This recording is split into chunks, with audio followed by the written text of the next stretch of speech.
भाजप आमदार आणि मंत्र्यांना प्रशिक्षणाचे धडे देणार आहे। 27 आणि 28 मार्चला भाजपचे आमदार आणि मंत्र्यांचं प्रशिक्षण शिबिर पार पडणार आहे।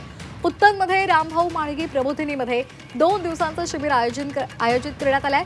सर्व आमदार आणि मंत्र्यांना 26 मार्च पासून उपस्थित राहण्याचे आदेश देण्यात आले।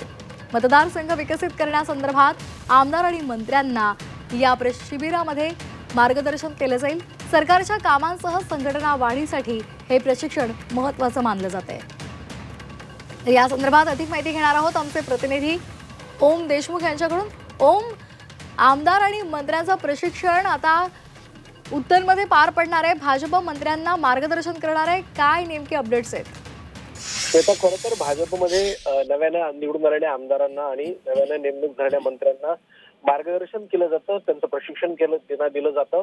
ही एक सातत्यानं चालत राहणारी प्रक्रिया आहे। याचाच एक भाग म्हणून आता 2024 मध्ये निवडून आलेल्या सर्व आमदार आणि नव्याने आलेल्या मंत्र्यांना भाजपची मातृसंस्था असलेल्या संघाच्या उत्तनमधल्या रामभाऊ म्हाळगी प्रबोधिनीमध्ये आता प्रशिक्षणासाठी बोलवण्यात आलेलं आहे। आणि या प्रशिक्षणामध्ये 27 आणि 28 तारखेला मतदारसंघाची बांधणी असेल, सरकारमधली कामं असतील, प्रशासनातला ताळमेळ असेल किंवा इतर महत्त्वाच्या विकासात्मक दृष्टिकोनातून कशा प्रकारे तुम्ही काम करू शकता किंवा तुम्ही काम केलं पाहिजे याबाबत 2 दिवसांचं हे शिबिर असेल। यामध्ये मार्गदर्शन केलं जाईल।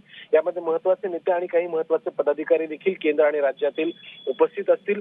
उत्तरमध्ये रामभाऊ म्हाळगी प्रबोधिनीचं जे मुख्यालय आहे त्या मुख्यालयामध्ये 2 दिवसांचं हे निवासी शिबिर आयोजित करण्यात आलेलं आहे। 26 मार्च रोजी जेव्हा विधानसभेचं अधिवेशन संपेल त्यानंतर लगोलग 26 तारखेला मुक्कामी आमदारांना आणि मंत्र्यांना तिथे जावं लागेल आणि 27 आणि 28 2 दिवस हे शिबिर त्या ठिकाणी पार पडणार आहे। त्यामुळे नव्याने आलेल्या आमदारांना कशा प्रकारे पक्षाचं काम चालतं, संघटनेचं काम चालतं आणि त्यासोबतच सरकारमध्ये कशा प्रकारे आपल्याला काम करावं लागेल या सगळ्या बाबतीत विस्तृतपणे मार्गदर्शन केलं जाईल आणि याचा निश्चितच मोठा परिणाम येत्या काळामध्ये आपल्याला जाणवू शकतो असं देखील भाजपच्या अंतर्गत सूत्रांनी म्हटलंय।